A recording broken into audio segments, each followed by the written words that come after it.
Assalamualaikum warahmatullahi wabarakatuh. Yang terhormat pada Bapak Rendra Suprobo Aji, STMT CAPM, dan Ibu Indra Nurcahyani Tias, STMT, sebagai dosen pengampu mata kuliah Perencanaan Wilayah Pesisir. Perkenalkan, nama saya Justina Nur Airinisa, NIM 181910501009. Pada tugas video kali ini, saya mendapat tugas eksum chapter 5 atau bab 5 dari buku yang berjudul An Introduction Coastal Zone Management Second Edition yang ditulis oleh Timothy Bitley, David J. Brower, dan Anna Keswab. Baik, akan saya mulai. Untuk agenda pembahasan video saya kali ini yaitu tentang isi pada chapter 5. Chapter 5 ini berisi tentang detail-detail komponen utama dari Undang-Undang Pengelolaan Zona Pesisir atau Coastal Zone Management Act yang disingkat CZMA yang berlaku di Amerika Serikat. Komponen-komponen utama yang ada pada CZMA yaitu yang pertama ada kebijakan pesisir langsung. Yang kedua ada kebijakan federal yang berkaitan dengan lingkungan pesisir, dan yang ketiga kebijakan pesisir de facto. Di tiga bahasan masing-masing ini terdapat detail pembahasan yang lebih mendalam. Seperti pada pembahasan pada poin pertama, yaitu detailnya ada sekitar 7 detail, yang pembahasan kedua ada 8 detail, dan yang pembahasan ketiga ada 3 detail.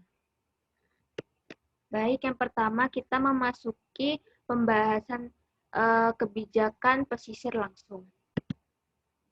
Untuk detail yang pertama yaitu Undang-Undang Pengelolaan Zona Pesisir atau Coastal Zone Management Act yang disingkat dengan CZMA, merupakan landasan upaya federal untuk melindungi dan mengelola garis pantai negara Amerika Serikat. Undang-undang ini disahkan pada tahun 1972. UU ini menyediakan insentif bagi negara bagian pesisir untuk persiapan dan pengimplementasian program pengelolaan pesisir melalui hibah pembagian biaya, doktrin yang konsisten, dan bantuan teknis. Berdasarkan bagian 305, hibah federal disediakan bagi negara bagian untuk mempersiapkan program pengelolaan pesisir atau Coastal Management Program atau disingkat dengan CMPS. Pada tahun 1990, diadakan kembali Kongres untuk memperluas bahasan CZMA, yaitu dengan penambahan bagian 309, yaitu program peningkatan zona pesisir yang mendorong negara dan teritori untuk membuat perubahan dalam CMP mereka. CMP ini adalah program pengelolaan pesisir. Tidak seperti dana hibah federal, program peningkatan zona pesisir bersifat kompetitif yang akan diberikan kepada negara bagian pesisir. Kemudian terdapat program pencemaran sumber non-point dari bagian 319 tentang UU Air Bersih atau Clean Water Act yang disingkat dengan CWA, dan program perencanaan penggunaan lahan dari CZMA. Kemudian ada bagian 6217 mensyaratkan bahwa setiap negara bagian pesisir yang programnya telah disetujui harus menyiapkan sebuah program pengendalian pencemaran pesisir non-point. Nah, program tersebut harus menerapkan pengelolaan terukur untuk sumber pencemaran non-point yang digunakan untuk memulihkan dan melindungi perairan pesisir. Setiap program negara 6217 harus dikoordinasikan dengan negara dan perencanaan kualitas air lokal yang dikembangkan sesuai dengan CWA atau Undang-Undang Air Bersih dan program pengelolaan yang telah ditetapkan di negara bagian. Nah, ini juga mensyaratkan bahwa setiap program negara 6217 harus mengikuti pedoman yang dirumuskan oleh Agensi Perlindungan Lingkungan dan NOAA. Insentif utama diberikan kepada negara bagian yang melewati bagian 307 dari Undang-Undang Pengelolaan Zona Pesisir atau CZMA yang mensyaratkan bahwa semua aktivitas badan federal di dalam maupun di luar zona pesisir yang mempengaruhi lahan, air maupun sumber daya alam zona pesisir harus dilakukan secara konsisten. Tujuan dari doktrin konsistensi ini untuk menjamin bahwa tindakan langsung maupun tidak langsung dari agen federal yang mempengaruhi zona pesisir ini sesuai dengan program pengelolaan pesisir yang telah disetujui sebelumnya dari negara yang bersangkutan. Negara federal itu akan menentukan apakah tindakan tersebut konsisten atau tidak. Jika diputuskan untuk konsisten, maka tindakan akan dilanjutkan. Akan tetapi bila ditemukan ketidakkonsistenan, maka tindakan tersebut akan diajukan ke Menteri Perdagangan. Contoh tindakan atau kegiatan yang termasuk dalam tindakan konsistensi ini antara lain proyek navigasi dan pengendalian banjir, izin lahan basah CWA bagian 404, pembangunan jalan raya, perencanaan bandara, pembiayaan fasilitas pengolahan air limbah, kegiatan militer, dan pengelolaan perikanan. Melalui konsistensi federal, banyak negara melihat peluang yang menguntungkan untuk meningkatkan pengawasan tindakan federal, beserta kebijakan-kebijakan pengelolaan zona pesisir. Penerapan doktrin konsistensi secara umum di Amerika sudah berhasil. Hal ini dilihat pada badan keputusan konsistensi oleh Menteri Perdagangan tampaknya telah mencapai keseimbangan antara kepentingan negara, kepentingan ekonomi, serta keamanan nasional. Detail yang kedua yaitu ada Undang-Undang Perlindungan Sumber Daya Pesisir atau CBRA yang kepanjangannya Coastal Barrier Resource Act. Undang-undang ini disahkan oleh Kongres pada tahun 1982 dalam upaya mengalihkan beberapa dampak buruk dari subsidi federal, seperti asuransi banjir dan bantuan infrastruktur, perlindungan pantai, termasuk perlindungan pulau-pulau. Sebagai produk dari masa politik konservatif, CBRA dimaksudkan untuk mengurangi ancaman terhadap orang dan properti, serta untuk meminimalkan pengeluaran pemerintah federal yang biasanya mendorong pengembangan daerah pesisir yang berbahaya dan sensitif.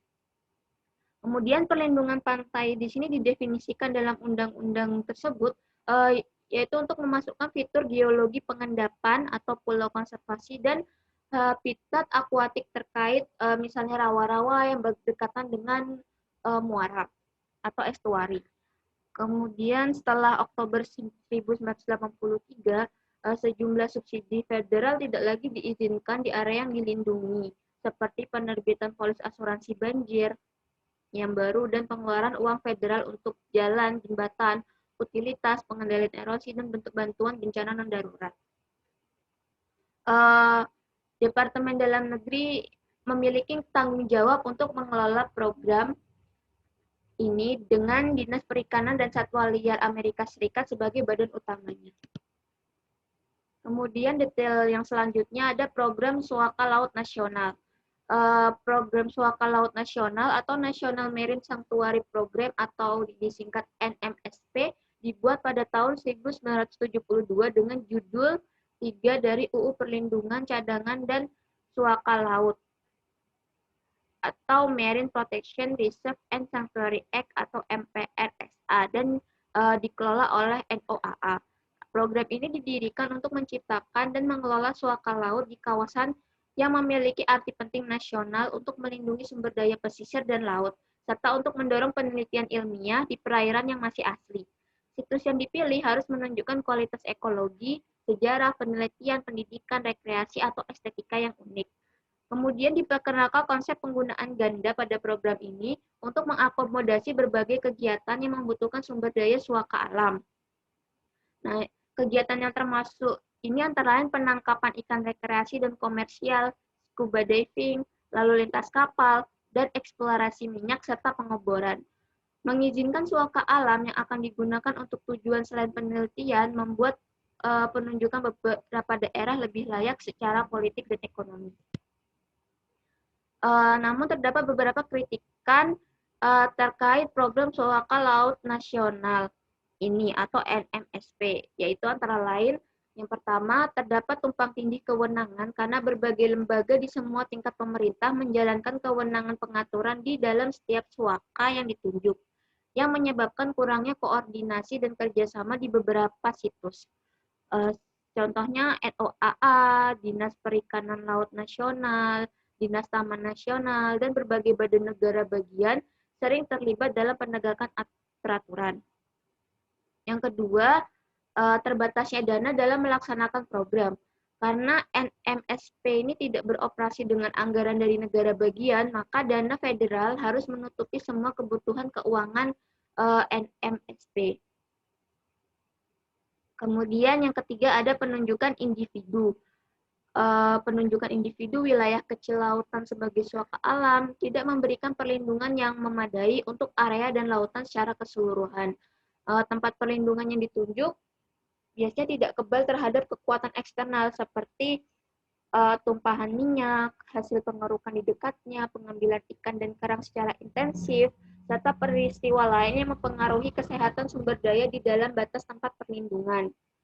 Terlepas dari kritik tersebut, NMSP atau Program Suaka Laut Nasional ini telah memberikan kerangka kerja pengelolaan yang efektif untuk melestarikan beberapa sumber daya laut paling unik dan berharga di negara Amerika Serikat. Contoh suaka yang terbantu dengan adanya Program Suaka Laut Nasional ini salah satunya adalah Suaka Laut Nasional Florida Keys. Detail selanjutnya yaitu Sistem Penelitian Suaka Estuari Nasional atau National Estuarine Research System atau disingkat dengan NERS yang ditetapkan pada tahun 1972.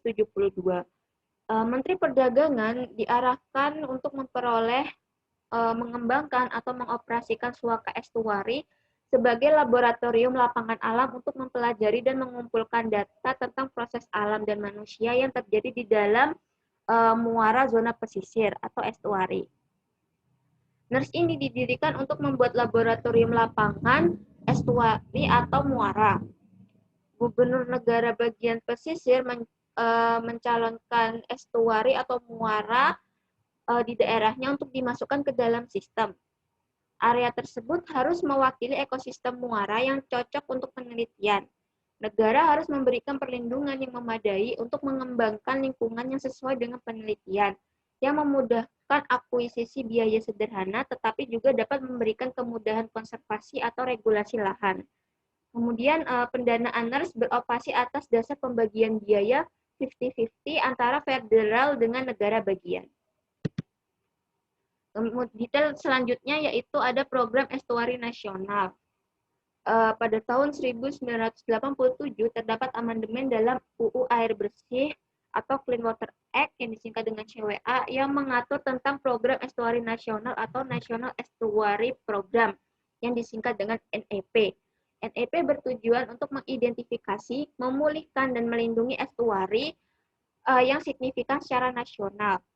NEP adalah program sukarela yang mengatur pembagian dana 75-25 antara federal dengan negara bagian dan bantuan teknis untuk proyek muara yang ditunjuk. EPA akan mengidentifikasi muara yang terancam oleh polusi, pembangunan, atau penggunaan berlebihan dan membantu proyek-proyek dalam mempersiapkan rencana konservasi dan pengelolaan komprehensif atau Comprehensive Conservation and Management Plan atau disingkat CCMP. Kemudian ada detail selanjutnya yaitu kawasan konservasi laut. Pada bulan Mei tahun 2000, Presiden Clinton menandatangani Perintah Eksekutif 13158 yang memperkuat dan memperluas sistem kawasan konservasi laut atau KKL Amerika Serikat, yang menyerukan pengembangan sistem KKL nasional yang komprehensif dan berbasis ilmiah yang mewakili beragam ekosistem laut serta sumber daya alam dan budaya Amerika Serikat. KKL harus dikelola oleh Departemen Perdagangan dan Dalam Negeri yang diwajibkan untuk mendirikan pusat kawasan konservasi laut di Santa Cruz, California. Pusat tersebut berfungsi sebagai pusat pelatihan dan clearinghouse informasi bagi kawasan konservasi laut. Detail selanjutnya ada perbaikan pantai dan perlindungan garis pantai. Nah, di tingkat federal, COE Angkatan Darat Amerika Serikat memiliki tanggung jawab utama dalam program perlindungan pantai. Terdapat subsidi yang signifikan diberikan dalam bentuk pendanaan dan bantuan teknis dari badan federal dan negara bagian untuk pengendalian banjir dan perlindungan properti tepi pantai. Subsidi ini telah diberikan untuk pemasangan perangkat keras seperti tembok laut, revetment, groin, dermaga, dan pemecah gelombang dengan pendekatan pendekatan lunak seperti renovasi pantai dan pembangunan bukit pasir. Penerapan strategi manajemen federal untuk perbaikan pantai ini terbukti sulit karena tingkat erosi dan persediaan pasir yang sangat bervariasi di sepanjang garis pantai Amerika Serikat. Adanya Undang-Undang Pengembangan Sumber Daya Air tahun 1999 itu mengurangi bagian biaya federal untuk proyek perlindungan pantai menjadi 50%. Kemudian menempatkan lebih banyak tanggung jawab langsung kepada negara bagian dan pemerintah lokal. Sejumlah negara bagian sekarang juga menyediakan dana untuk proyek restorasi lokal yang seringkali melalui penerbitan obligasi dan dikombinasikan dengan subsidi federal. Memasuki pembahasan komponen yang kedua, yaitu kebijakan federal yang berkaitan dengan lingkungan pesisir. Untuk pembahasan kedua, detail yang pertama yaitu terkait Undang-Undang Kebijakan Lingkungan Nasional. Undang-undang ini yang dalam bahasa Inggrisnya National Environmental Policy Act atau NEPA menjadi undang-undang baru di tahun 1970. Tujuan UU ini adalah sebagai berikut. Yang pertama, untuk menetapkan kebijakan nasional yang mendorong produktivitas dan harmonisasi yang menyenangkan antara manusia dan lingkungannya. Kemudian untuk mempromosikan upaya pencegahan atau menghilangkan kerusakan lingkungan dan biosfer, serta merangsang kesehatan dan kesejahteraan manusia. Yang ketiga, untuk memperkaya pemahaman tentang sistem ekologi dan sumber daya alam penting bagi bangsa. Yang keempat, untuk membentuk Dewan Kualitas Lingkungan. NEPA berusaha agar lembaga pemerintah federal mempertimbangkan konsekuensi lingkungan dari tindakan mereka dengan mengharuskan semua federal di zona pesisir atau di tempat lain itu untuk mempersiapkan penilaian efek dari tindakan yang akan mereka lakukan tersebut terhadap lingkungan alam. Penilaian tersebut dibentuk berupa dokumen pernyataan yang berisi dampak lingkungan dari tindakan yang diusulkan, termasuk apa saja kerugian dari efek lingkungan yang tidak dapat dihindari jika proyek ini dilaksanakan. Kemudian juga berisi tentang alternatif tindakan apa yang akan diajukan. Detail yang kedua yaitu tentang Undang-Undang Air Bersih atau Clean Water Act, disingkat CWA, yang berisi beberapa program dan ketentuan utama yang memiliki pengaruh pengelolaan secara substansial di zona pesisir, termasuk sistem bersama dari kontrol federal dan negara bagian atas sumber titik polusi, pengelolaan air hujan lokal, program non-point, pembatasan lahan basah, pengerukan dan penambalan bagian 404 serta NEP. Inti dari strategi pencegahan polusi dalam CWA adalah sistem penghapusan debit polutan nasional atau National Pollutant Discharge Elimination System atau NPDES yang dikelola oleh EPA. Di bawah program NPDES diperlukan izin dari EPA atau negara yang berwenang untuk pembuangan apapun dari sumber titik atau polutan ujung pipa ke perairan Amerika Serikat. Izin NPDES ini meluas ke sewa minyak dan gas federal di luar batas yurisdiksi negara bagian. CWA juga mengharuskan pemerintah daerah mendapatkan izin NPDES untuk limpasan air hujan perkotaan, karena seringkali tercemar dan terbawa oleh badai sampai ke sistem saluran pembuangan dan dibuang ke sungai tanpa pengolahan. Detail yang kedua yaitu Undang-Undang Udara Bersih atau The Clean Air Act yang disingkat dengan CAA. Pertama kali disahkan pada tahun 1970. CAA mengatur emisi udara dari sumber area stasioner dan seluler. Di bawah CAA, EPA menjadi badan yang berwenang untuk menetapkan standar kualitas udara ambien nasional atau NAAQS. NAAQS ini menetapkan tingkat polutan maksimum untuk 7 kriteria polutan sebagai berikut. Yang pertama, ozon di permukaan tanah atau kabut asap. Yang kedua, senyawa organik yang mudah menguap. Yang ketiga, nitrogen dioksida. Yang keempat, karbon monoksida. Yang kelima, materi partikulat. Dan yang keenam, sulfur dioksida. Apabila ada area yang tidak memenuhi satu atau lebih kriteria polutan dari standar NAAQS, maka akan dianggap sebagai area non-pencapaian oleh EPA. Detail selanjutnya adalah Undang-Undang Spesies Terancam Punah. Tujuan dari UU Spesies Terancam Punah atau Endangered Species Act yang disingkat dengan ESA adalah untuk melestarikan dan memulihkan spesies yang terancam punah dan terancam ekosistemnya di alam.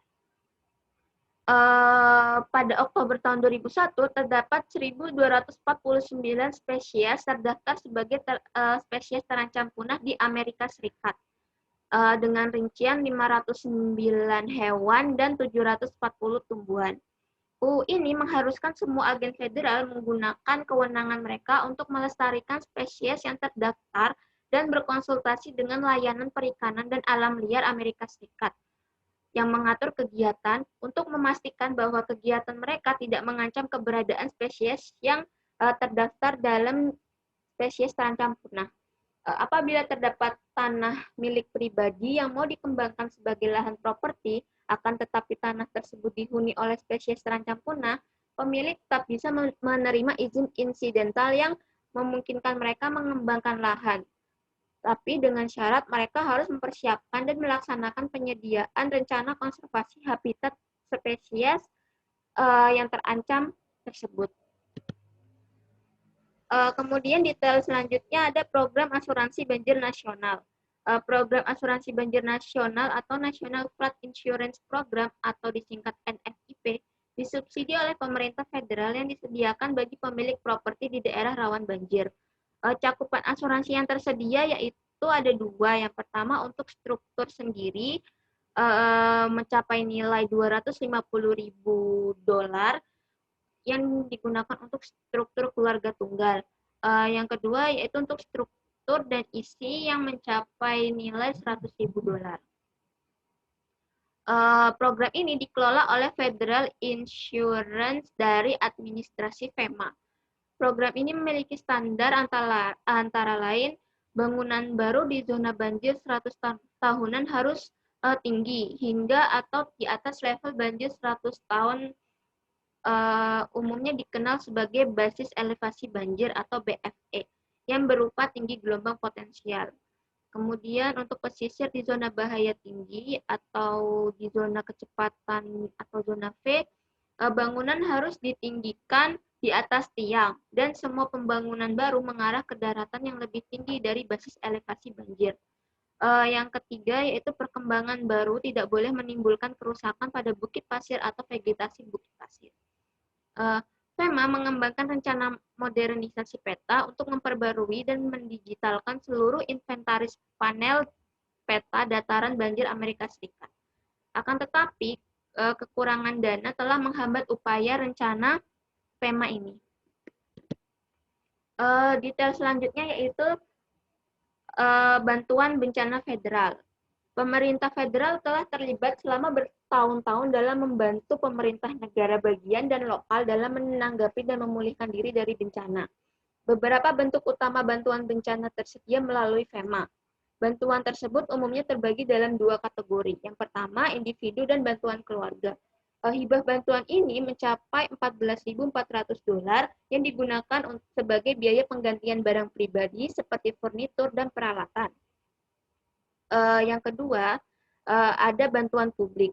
Negara bagian dan komunitas dapat menerima hibah dengan pembagian biaya federal dengan negara bagian yaitu 7525 yang digunakan untuk menutupi biaya kerusakan fasilitas umum dan infrastruktur.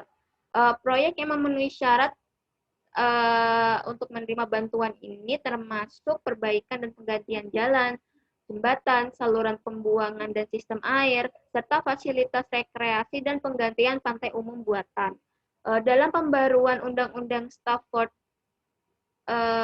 tentang mitigasi bencana tahun 2000, FEMA meningkatkan penekanannya pada mitigasi bahaya menjadi persyaratan kepada masyarakat agar memiliki rencana mitigasi bahaya untuk menerima beberapa jenis bantuan bencana federal. Yang detail selanjutnya adalah sistem taman nasional. Sistem taman nasional ini diciptakan oleh Undang-Undang Pelayanan Taman Nasional Organik pada tahun 1916 untuk mengelola tanah di bawah kendali Departemen dari Interior.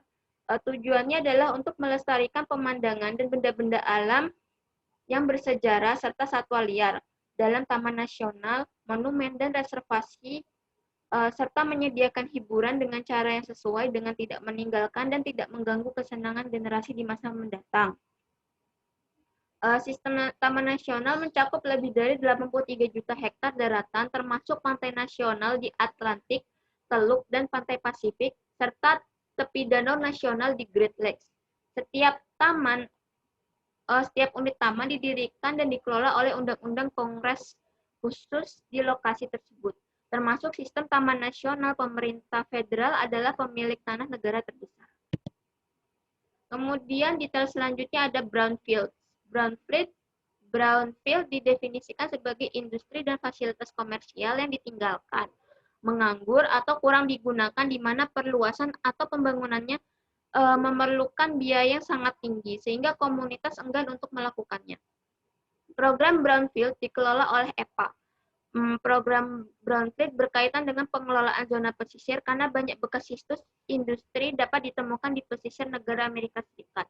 Hal ini karena akses garis pantai membantu memaksimalkan akses air untuk transportasi, pendinginan, dan daya yang lebih baik. Program brownfield menyediakan dana dan insentif untuk membersihkan daerah-daerah tersebut yang dapat membantu dalam revitalisasi masyarakat pesisir.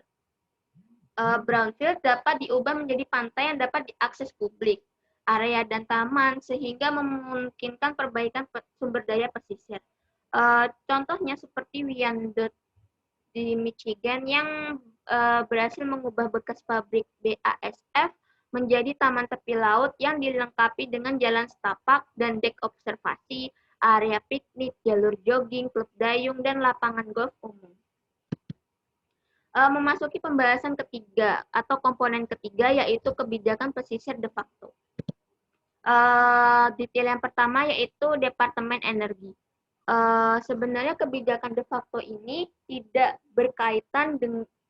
berkaitan langsung dengan pengelolaan pesisir. Akan tetapi kebijakan ini dapat mempengaruhi pengelolaan pesisir.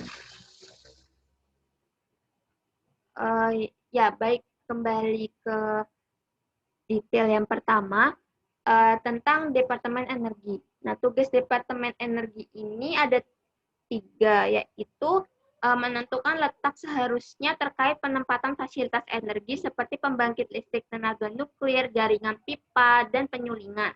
Yang kedua, menentukan bagaimana fasilitas yang ada akan dioperasikan dan apa yang terjadi ke fasilitas bila tertutup.